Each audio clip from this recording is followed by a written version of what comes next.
Good morning, everyone. My name is Patrick Doe, and I'm a technical trainer at AWS. Welcome to Awesome Day Online Conference. Today, I'm going to cover the fundamental concepts and services that AWS offers and architectural best practices. I'll be later joined by my colleague, which will talk about AWS security, pricing, and support. All right, enough of introductions. Let's jump in. What are the core goals, and what are we going to cover today? The concept of the cloud or value proposition of why organizations are moving to and using the cloud. What the cloud is. It's not a magical place in the sky that you run infrastructure. The cloud is still data centers and infrastructure that we've all known and has been around. The difference is that instead of building and maintaining this resource, cloud providers like AWS maintain and provide these resources as a service. We will go through a variety of key services, best practices with security and architecture design, and then finally wrap up with how pricing works in AWS and support. The course will be broken up into 5 different modules, starting off quite high level, and we'll dive deeper into technologies as we go throughout the day, and go back out towards the end with pricing and support. Module 1, Introduction to the AWS Cloud. What is the AWS Cloud? Before we talk about the AWS Cloud, first let's define what is the cloud. I like this question. What is the cloud? Because there are so many different definitions today, depending on the context of who's listening.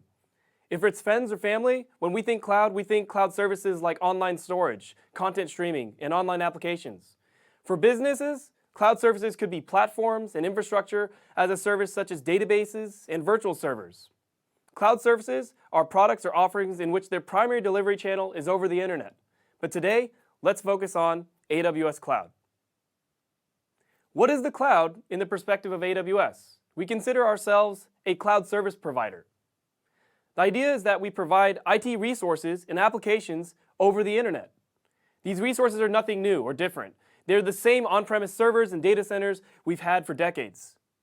The main difference is, as a service provider, you don't have to deal with the ongoing maintenance and management of these resources. We provide everything you would need in a traditional environment to build your applications and services such as servers or compute, storage, databases, and applications. So how does it all work? The idea is that we maintain and manage the infrastructure required to provide core IT resources like compute, storage, networking, and databases, and we provide it to you as a service available over the internet.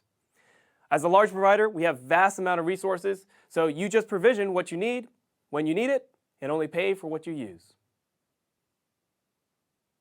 Today, a lot of customers are using the AWS Cloud to build and deploy their IT services and applications. When it comes to cloud deployment models, they typically fall into one of 3 categories.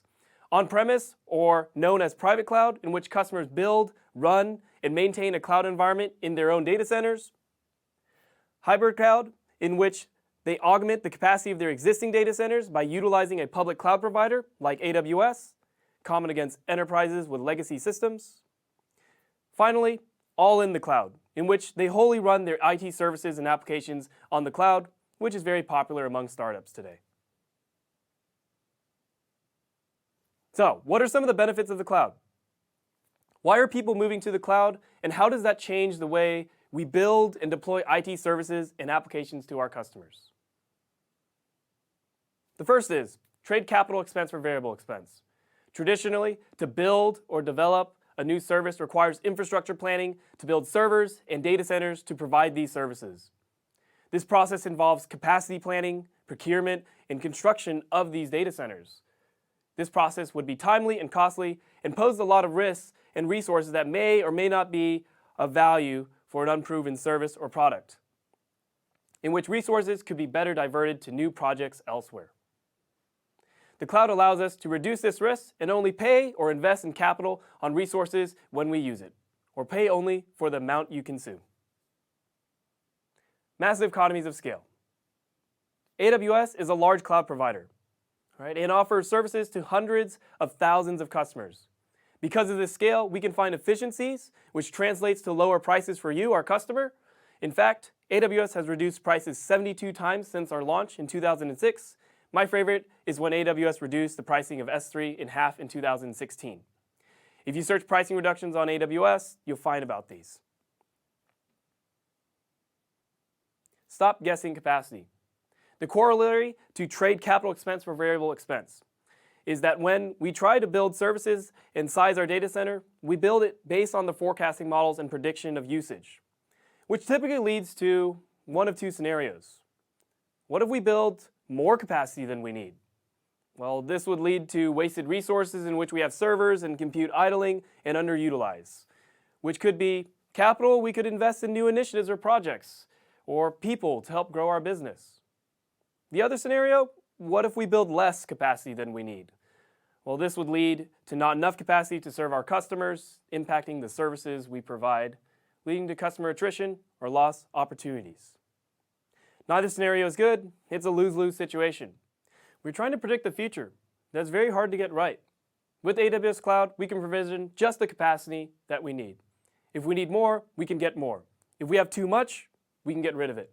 No more issues with limited capacity or excess spend. Increased speed and agility. How long does it take for you to get resources today? Does it take minutes, hours, days, or weeks? I remember working at a storage company as an intern in the R&D team back in 2014. My task was to build and forecast the next 5 years. I was required to analyze a large data set, about 5 gigabytes at the time, and it needed a database server to process this. I remember putting in my request on the very first day of the internship, and while I was running my queries on my local laptop, 3 months go by, and my internship wraps up, and I send in my report.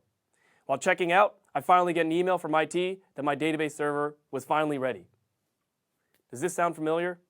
Today, in the AWS Cloud, you can get resources within minutes, allowing your developers and engineers to get started quickly, ultimately increasing your agility in which your organization can experiment and try new ideas, bringing innovation back into your organization.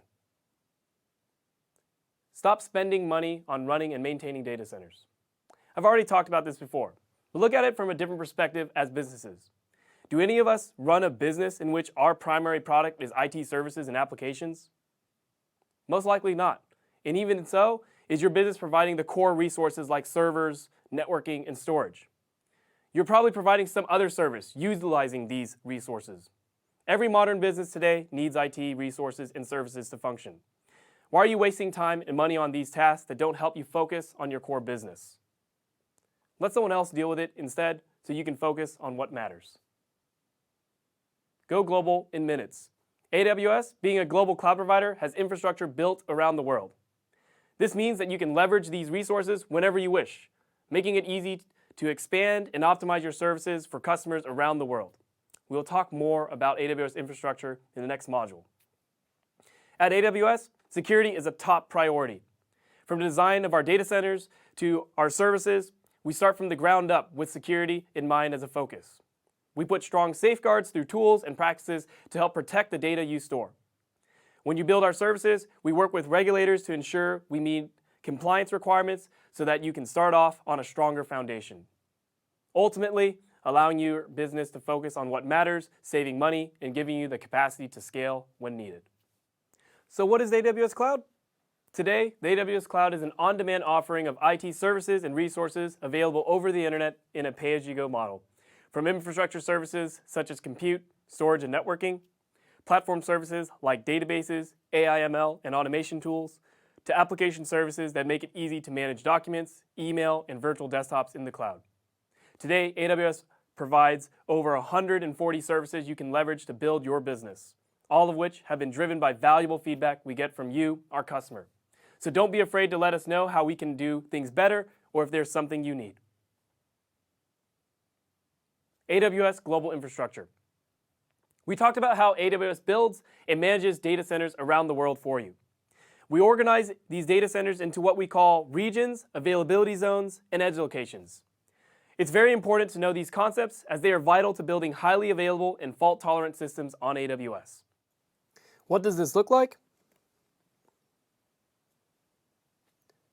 This is AWS. Let's flatten it to see how it's all put together.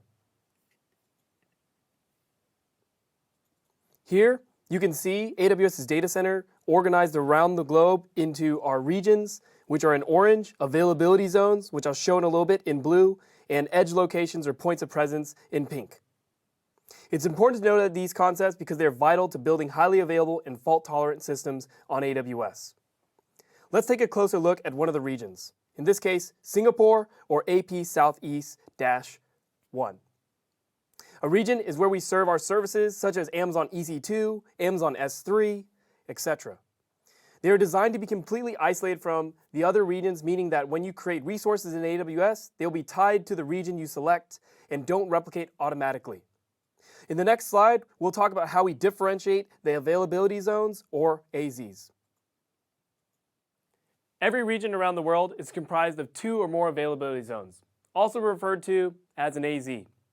These AZs are comprised of 1 or more data centers, meaning there may be multiple data centers in a single region.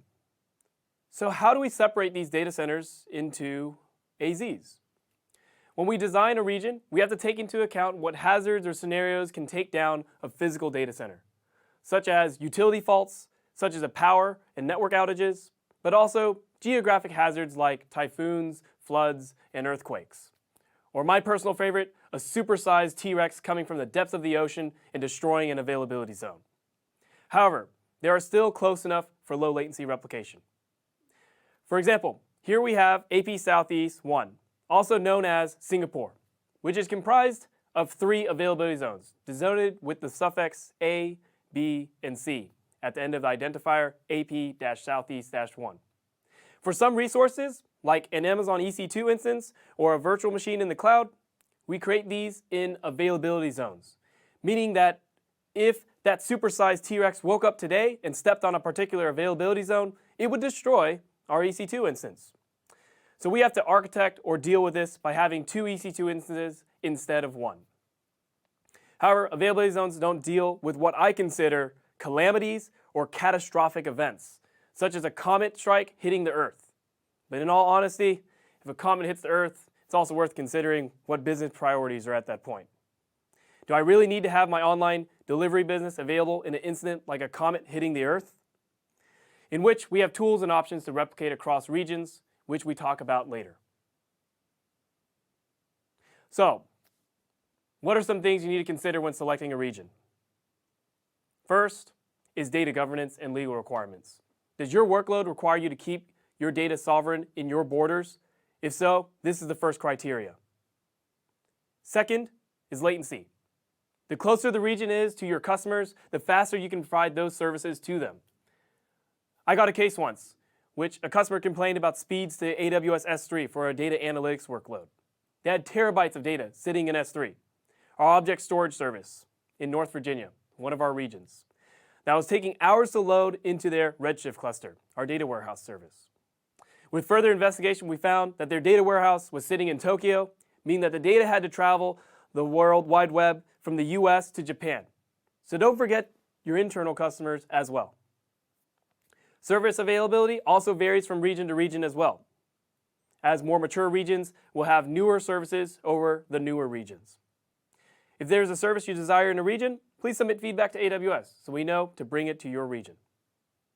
Finally, cost. Land, power, and hardware do not cost the same around the world, so some regions will be cheaper than others. The last concept about AWS infrastructure is edge locations, also known as points of presence. These are mainly used for lowering latency to access AWS resources using a global network of 166 locations around the world. Some services that take advantage of edge locations are Route 53, our DNS service, and CloudFront, our content delivery network. Management interfaces. So how do I access AWS to create these resources? There are 3 main ways to interact with AWS. The first is the AWS Management Console, which is an easy-to-use graphic interface available on the web or as a mobile app. The second, the command line interface, or CLI, that you can download and install, is available on Windows, Linux, and Unix systems. And finally, the Software Development Kit, or SDKs, that you can import into your code, available today for popular languages. Behind the scenes, all these interfaces are just talking to AWS over the internet via an Application Programming Interface, or API, which is also available to use. In review, AWS provides on-demand IT resources and services such as compute, storage, databases, and more over the internet in a pay-as-you-go model. AWS builds and manages the infrastructure or the data centers and networks around the world, organized into regions, availability zones, and edge locations you can leverage to host your services. Finally, as long as you have access to the internet, you have access to 3 choices to interact with AWS via the AWS Management Console, CLIs, and SDK.